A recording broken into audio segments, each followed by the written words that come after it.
자, 프리뷰. 1월 1일 우리 날짜로 새해 있는 라운드의 경기 중에 빅매치죠? 아스날 빅6 아닌데 그래도 좀 껴줍시다. 예, 빅매치입니다. 아스날 대 맨유입니다. 아르테타의 세 번째 경기고요. 최근에 솔샤르 감독의 경기력이 올라오고 있습니다. 아르테타 대 솔샤르의 대결이기도 합니다.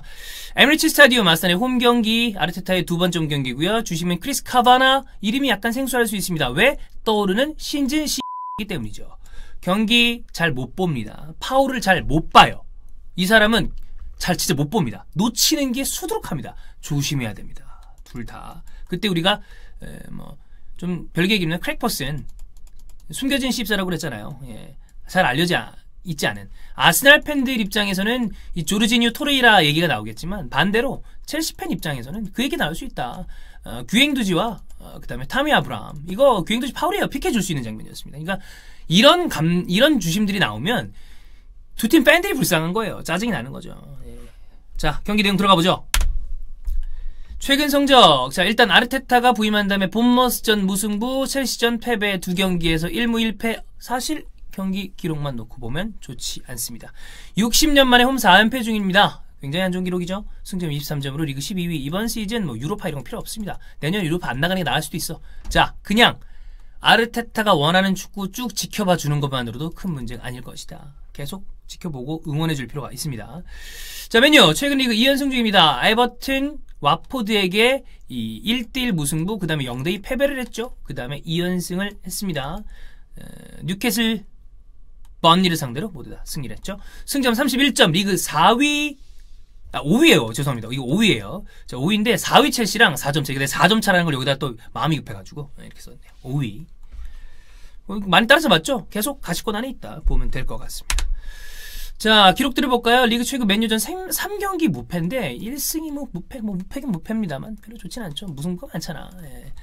자, 홈 5연패를 할 경우에 아까 얘기했죠. 60년 만에 4연패라고 그랬는데 5연패는 리그가 아니죠. 구단 역사상 없었던 일이다. 새로운 기록이다. 사실 이거는 아르테타 잘못은 아닌데 괜히 아르테타가 이거 기록을 뒤집어 써야 되잖아. 에메리 이 새끼야!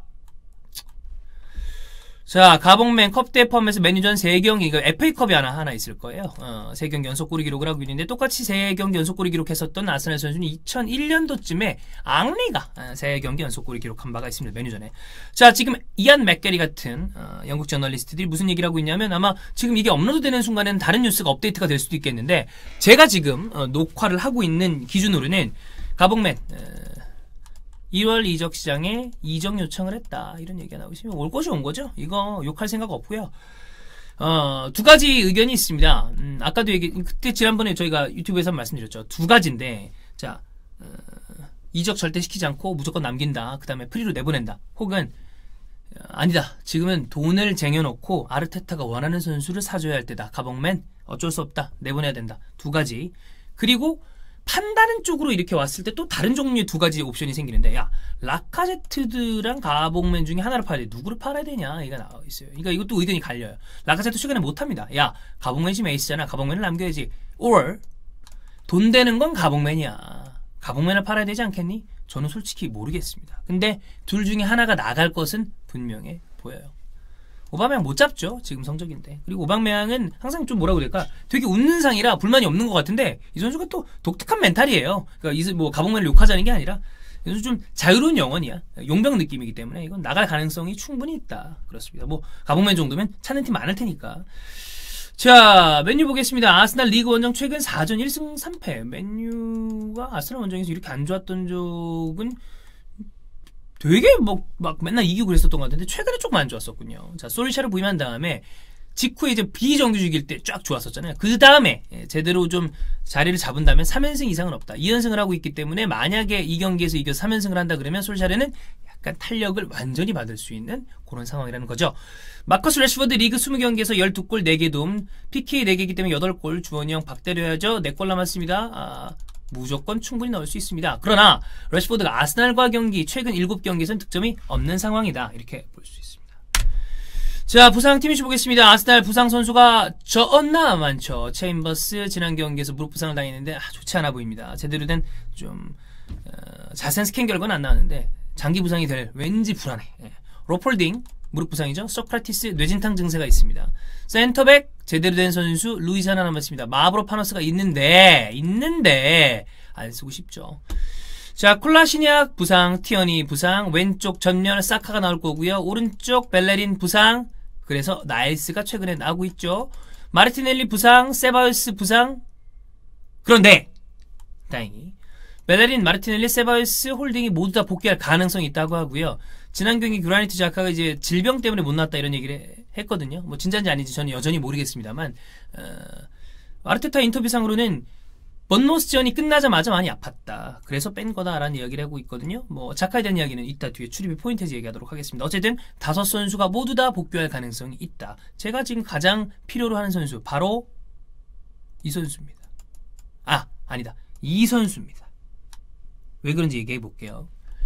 자, 맨유는 맥토미니가 무릎 부상을 당했죠. 3, 4주 정도 걸린다고 해서 1월 말에 복귀할 가능성이 있습니다. 로호, 바이, 포스멘사 모두 다 아웃 중인데 훈련에 바이가 복귀했다는 이야기가 있더라고요. 그렇습니다. 근데 지금 어쨌든 이 맨유가 막 좀 어이없는 경기에서 지기도 하고 경기를 왔다 갔다 하는 와중에 이 솔샤르의 맨유가 지금 질금 지금 이렇게 경기를 올라오고 있잖아요. 이거는 저는 개인적으로 수비 라인의 힘이라고 봅니다.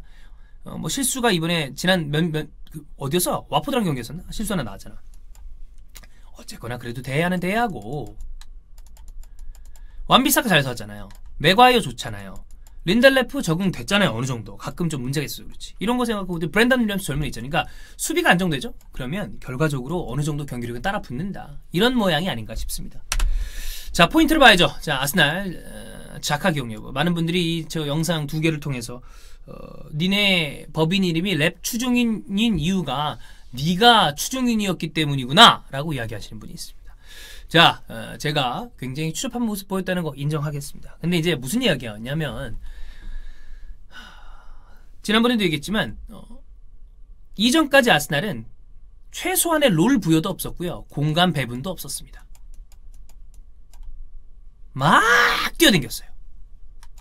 자, 막 뛰어댕기면 누가 잘할까요? 활동량이 좋고 젊고 패기 있고 밀고 들어가는 힘이 있는 규행두지가 잘했죠.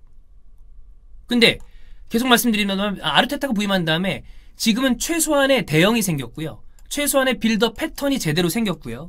그 다음에 최소한의 공간 배분이 생겼습니다. 그러면 정교하게 본인들의 롤을 해나가야 됩니다. 아르테타가 잘하는 건 미드필더 3명에게 확실한 롤을 부여해서 넌 이거 해, 넌 이거 해, 넌 이거 해. 이게 되게 중요하거든요.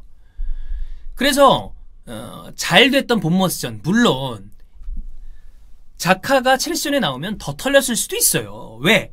압박에 취약한 선수입니다. 근데 이날 경기에서 첼시가 압박을 좀 잘했어? 그러니까 취약했을 수도 있어. 그러나 쟤는 무슨 얘기를 하고 싶냐면 지금 굉장히 정교하게 롤을 쪼개놓은 상태에서 토레이라 그 다음에 미드필더 여기에 있는 이 규행두지 그리고 지금 나이스가 여기 있고 외질이 여기쯤 있었잖아. 외질은 파이널 서드에서 이거 외질은 이 선수가 혼자 하드캐리하는 스타일이 아니에요. 혼자 하드캐리하는 선수가 하나 있어요. 이를테면 호날두가 있어. 그럼 이 선수를 기가 막히게 도와주는 선수입니다. 이 선수는 어느 정도 이 환경을 갖춰놔야 잘하는 스타일이야. 그러니까 얘도 사실 발동 조건이 까다로운 스타일이에요. 외질. 근데 중요한 건 외질까지 공이 가기 위해서 혹은 여기저기서 막혔을 때 다른 루트의 빌드업 패턴이 필요하다. 근데 규행두지가 이렇게 정교하게 롤을 쪼개놓고 보니까 너무 아직까지 미숙한 선수였던 거야. 혼자 마구잡이로 뛰어댕길 때는 그래 너가 패기는 있구나. 근데 팀이 제대로 정상화되고 보니까 팀 플레이가 아직 너무 미숙해. 그러면 뒤에서 그래도 패스를 좀 볼 줄기를 줄 줄 아는 그나마 자카가 그리웠다는 얘기를 하는 겁니다. 점유율에도 심각한 문제가 있었던 게 이날 레노 패스하는 거 풀백 쪽으로 뿌려주는 패스 다 제대로 안 갔거든요. 체인버스 나가고 무스타피 들어왔죠. 체인버스가 그래도 공을 좀 차요. 안 됐단 말이야. 근데 이쪽에 규행두지까지 그냥 중구난방으로 뛰어댕기고 토레라랑 막 겹쳐. 이러니까 안 그래도 저쪽에서는 조르지뉴, 캉테, 코바치치 미드필더의 퀄리티만 놓고 봤을 때 3대3 똑같은 수대결이 이러면 첼시한테 압도적으로 뒤져요. 근데 그 와중에 롱볼이라도 그리고 어느 정도 패스의 기로 볼 줄 아는 자카라도 있었으면 이거보단 낫지 않았을까라는 하나의 가정을 한 건데 아까 얘기드렸던 것처럼 그것도 마찬가지로 압박을 만약에 자카 쪽에 조졌다? 이건 뭐 개박살 났을 수도 있죠. 그래서 제가 이야기하고 싶은 건 규행두지를 대체할 선수가 필요하다. 그래서 생각난 게 자카였고 왜? 세바요스가 부상이니까. 근데 세바요스가 복귀할 수 있다면 압박을 대처하는 능력은 세바요스가 나으니 세바요스라도 여기 썼으면 좋겠다. 저는 토레라 옆에 규행두지가 당분간은 안 나왔으면 좋겠어요. 규행두지는 앞으로 좀 더 아르테타 밑에서 잘 컸으면 좋겠습니다. 이 선수 많이 뛰었거든요. 99년생인데. 그러니까 이제는 좀 더 자기 자신을 뒤돌아보고 팀플레이에 대해서 배우고 그동안에 토레라 옆에서 빌드업을 도와줄 수 있는 선수가 필요하다. 그러다 보니까 자카 이야기가 나온 거고 제가 바라는 건 자카라도 나왔으면 좋겠고 아니면 왜냐면 요즘 맨유가 전방 압박을 잘 해주는 편이니까 다니엘 제임스 같은 선수도 그렇고 래시포드 압박 세게 하죠. 전방 압박을 세게 하면서부터 맨유가 좋아지기 시작했잖아. 세바요스라도 돌아왔으면 좋겠다. 그 이야기를 한 겁니다. 자, 페페 언제 쓸 것인가? 아르테타 인터뷰를 보면 아직 훈련장에서 좋은 모습이 아닌 것 같아요. 그러나 제가 봤을 때 훈련장에서 좋은 모습도 좋은 모습인데 저는 벨레린이 돌아오면 페페 쓸 거다. 자, 지난번에 얘기 드렸지만 웨이즐이 하프스페이스, 우측 하프스페이스에 있습니다. 니콜라스 페페 있는 경우에 동선이 겹칠 수 있고 이 동선이 겹치는 것도 그렇고 수비가 이렇게 되면 인사이드 커터라는 거 알아요, 페페가. 그럼 수비가 몰리죠? 그러면 웨이즐이 활동할 공간이 죽습니다. 이걸 바라지 않는다는 거죠. 그런데 왜 벨레린이 오면 페페를 쓸 수 있느냐? 결국에는 폭 문제예요.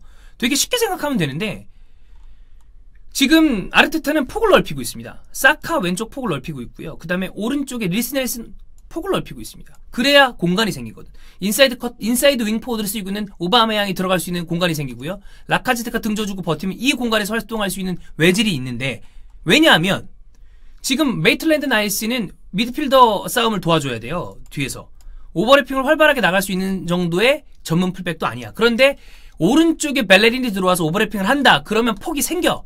그러니까 오히려 인사이드 커터인 페페와 우측 하프 스페이스에서 움직이는 외질에 뭔가가 생길 수도 있다. 페페를 쓰려면 벨레린이 돌아와야 된다. 라고 저는 생각합니다. 자, 아스날 부분 이 부분이고요. 자, 메뉴 부분 보겠습니다. 로테이션 지난 경기에서 대성공했습니다. 폭바 아예 명단 제외 성공. 완비사카 성공. 루크쇼 마지막에 나오게 됐습니다만 오히려 브랜던 윌리엄스가 잘했죠.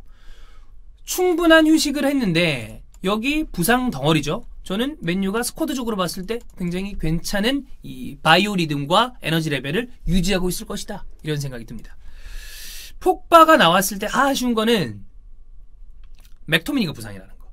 저는 맥토미니 프레드와 이 폭바 이 세 명의 미드필더 조합이 꽤 강력할 수 있을 거라고 보거든요. 왜냐하면 솔샤르의 맨유가 좋았을 때를 생각해보면 에레나가 있을 때예요. 맥토미니 폭바, 에레라가 쓸어줬을 때 잘했거든. 폭바가. 그러니까 폭바는 확실히 뒤에서 수비적인 부담을 덜어주면 지 혼자 공격 나갔다 기분 좋으면 수비도 하러 내려오고. 어떤 분이 그러더라고요. 폭바 내가 500억이라고 그때 한번 얘기했었잖아. 과장해서 얘기한 거죠. 그러니까 지금 정도면 1000억이 안 어울린다. 과장해서 얘기한 겁니다. 근데 이거는 제가 얘기한 거니까 이거에 대해서는 폭바 팬들은 기분 나쁘실 수도 있다고 봐요. 근데 여하간에 폭바 되게 유니크하고 잘하는 선수입니다. 다만 여러 가지 좀 상황을 맞춰줘야 여기에 굉장히 화려한 액세서리 같은 아주 향이 짙은 아주 고급 향수 같은 선수이기 때문에 지금 이 상황에서 맥토미니와 프레드가 배치가 된다면 포그바가 그 방점을 줄 수 있는 어느 좀 뭐라 그래야 될까요? 조건이 갖춰진 것 같다. 그래서 저는 맥토미니가 빨리 돌아오면 더욱더 주원형이 깎아차는 포그바의 모습을 볼 수 있지 않을까 이런 생각이 들고요. 마티치가 지난 경기에서 복귀했습니다. 괜찮더라고요. 버니도 요즘에는 사실 좀 최고 잘할 때보단 좀 내려왔습니다만 뻑뻑하거든요. 근데 괜찮더라고. 마티치와 지금 프레드가 있고 안드레스 페라이가 있고 막 이런 선수 중에 어떤 조합을 할지는 좀 모르겠습니다만 포그바, 마티치, 프레드 이거 쓰는 게 좋다고 봐요. 네. 왜냐면 이제 프레드의 폼이 올라왔거든요. 프레드는 후방에서 시야가 좋은 선수입니다. 샤타르 도네츠크 때도 그랬어요. 피지컬적으로 좀 떨어져서 굉장히 어려움을 겪다가 이제 EPL 템포에 적응한 것처럼 보이거든요. 그럼 여기에서 자신의 시야를 통한 전환 패스, 폭바도 전환 패스 잘해주고 그리고 이 선수가 생각보다 되게 속도가 좋습니다. 그렇기 때문에 쫓아가는 어떤 속도가 있고 순발력이 있다. 그래서 프레드가 최근에 좋죠? 저는 요 중원 라인이 아스날 중원 라인이 지금 굉장히 여러 가지가 부담스럽잖아요. 당장 조르지뉴 나오니까 아무것도 못하잖아. 이 중원 조합도 잘 짜면 지금 아스날의 중원 조합을 꽤 효과적으로 방어 내지는 압도할 수 있을 만한 힘을 가지고 있을 수도 있다. 마티치가 좀 불안하긴 합니다만 지금 아스날의 최근의 팀의 에너지 레벨로 봤을 때 마티치 활동할 만할 것이다. 어쨌든 제 얘기는 안드레스 페레이라가 안 나왔으면 좋겠다는 얘기입니다. 린가드도 안 나왔으면 좋겠다는 얘기고요. 최근에 안드레스 페레이라가 어시스트도 했죠. 아주 안 좋았다가 최근에 약간 올라오는 느낌도 있고 린가드는 뭐 좋지 않으니까 그런 상황인데 이 경기 이렇게 나온 다음에 제임스, 레시포드, 마샬 그리고 왼쪽은 전 브랜든 윌리엄스 괜찮더라고요. 비사카, 메가, 린델레프 이러면 전 메뉴가 유리하다고 봅니다. 다만 아르테타가 역시 저는 아르테타가 이 경기에서 승리하고 비기고 지고 중요하죠. 승패도 중요한데 그거보다는 왜냐하면 신인 감독이 부임을 했는데 1승이 너무 늦어. 그러면 선수들도 기운 빠지거든요. 그건 바라지 않습니다만 제가 바라는 건 지금의 상황에서 맨유 같은 또 이 전방 압박과 양쪽 측면에서 파워풀하고 스피디한 윙어가 있는 팀을 만났을 때는 어떤 식으로 팀을 꾸려올까 이게 궁금하기 때문에 역시 이 경기 기대해 보겠습니다. 이스타TV에서 중계하는데 이 경기는 입중계입니다. 그래도 같이 봐요. 네, 같이 보면 또 재밌을 테니까 함께 하시면 되겠고요. 요거는 새해 경기죠? 네, 새해 경기니까 2020년 기분 좋게 함께 축구 경기 보시면 되겠습니다. 여러분 1월 1일에는 영상이 안 올라가니까 그날 하루만 예전 영상들 보시고 그 다음에 1월 1일 저녁 때부터 이스타TV와 함께 라이브 하시면 되겠습니다. 고맙습니다.